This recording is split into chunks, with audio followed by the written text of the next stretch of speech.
We chose to add the Siemens Scalance Ethernet switch to our PLC trainers because as we've added so many Ethernet devices on our network, it's become critical that we learn how to troubleshoot those. And one really cool feature about this is we can add it right into Studio 5000's I/O configuration. Let's start up a new copy of Studio 5000, and I'm just going to call this Scalance. And I'm going to run version 36 on this one, but version doesn't matter. And your default trainer comes with no modules. My video trainer has 2 modules on it. So I'm going to click Finish. And then under I/O configuration, find Ethernet. And let's right-click Ethernet, New Module. And in your filter box, let's type Scalance. That's SCALA. Uh-oh, it's not there. And of course it's not, because this is an Allen Bradley PLC and this is a Siemens Ethernet switch. So it's not native to Studio 5000. So we're going to need the EDS file from Siemens.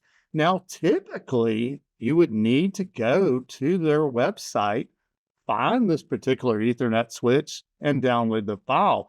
But they made this incredibly easy. All we're going to do is log into our Ethernet switch. So open up your web browser and type the IP address of your Ethernet switch. Your default IP address is 192.168.1.16. Now, the video trainer that I'm using is 20.198. And then we'll go ahead and log in. And the first video in this chapter talks about what your password is and how to change it. Then we're going to go to System, and we're going to go into the Load and Save section. And here are all the files that you will need for various applications. And here at the bottom, we see EDS, Ethernet IP, device description.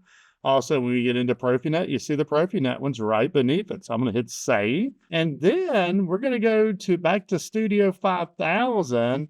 And if you go to Tools, you'll see the Device Description Installation tool. Now, if it's not showing up here, you can also simply go to your Start menu and type Device, and you'll start seeing it fill in Device Description File Installation tool. And let's hit the Add button. And a little bit about this. So we could register an entire directory. In fact, you notice when you extracted those files, we got a bunch of EDS files, but we're just going to do a single file, and then we're going to hit the Browse button. And then if we go into the EDS Scalance that we just extracted, you see we have a ton of these. So we could install all of them, but it's just going to be more stuff for you to scroll through. So I'm just going to go into the EDS Scalance XC208, and we're going to select that file. And we're going to click Open. And honestly, I've never seen a need to even pay attention to any of these prompts. So we're just going to next through all of them, hit the Finish button, and exit. And as soon as you do that, you're going to feel that Studio 5000 is locked up. You see the little wheel swirling around there. What's happened is Studio saw that something changed in the EDS directory, and it is re-indexing all that. That way, when we go to create this, it'll be able to find them. So it takes about 30 seconds. And then we're going to go under I/O configuration again, find Ethernet, right-click, New Module. And now when we type Scalance, SCALA, there is the Scalance XC208. So we're going to highlight it and hit the Create button. And I'm going to name this my Ethernet switch. And your default trainer IP address of your Ethernet switch is 192.168.1.16. My video trainer is 20.198.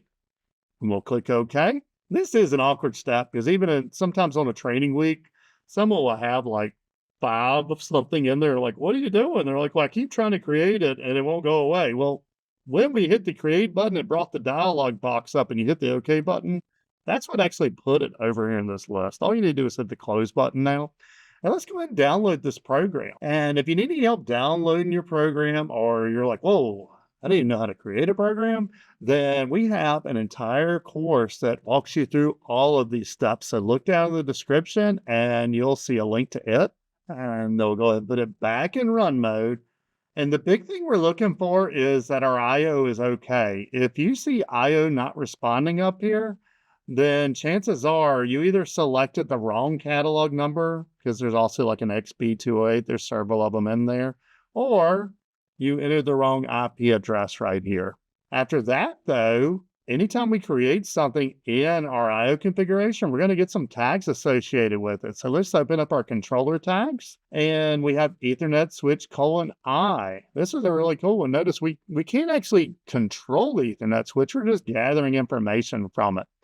And so if we open that on up, we see a little bit of data here. We have a 7, and then depending on exactly what options you have on your trainer, you're going to see a different number here. Now, I've already figured this out for you, and we're going to play with this a little bit in the next video, but Ethernet switch :I dot data 01, that is that power source number 1 is okay, and this is what's wired on your trainer when you get shipped to you. Number 3 here is power source 2 okay. Now, it's not wired when you get your trainer shipped, so it's going to have a 0 in it. And if we open up 2, then you're going to notice the patterns of 1s here match your port statuses. So on this trainer, I am using ports 1 through 5, and so that correlates to 0 through 4 over here. Now, as cool as it is that I figured that out, it'd be really nice if it actually said power source A, power source B, ports 1 through 8, wouldn't it? And so this is a perfect opportunity for us to learn how to write an add-on instruction. So click here to learn about that.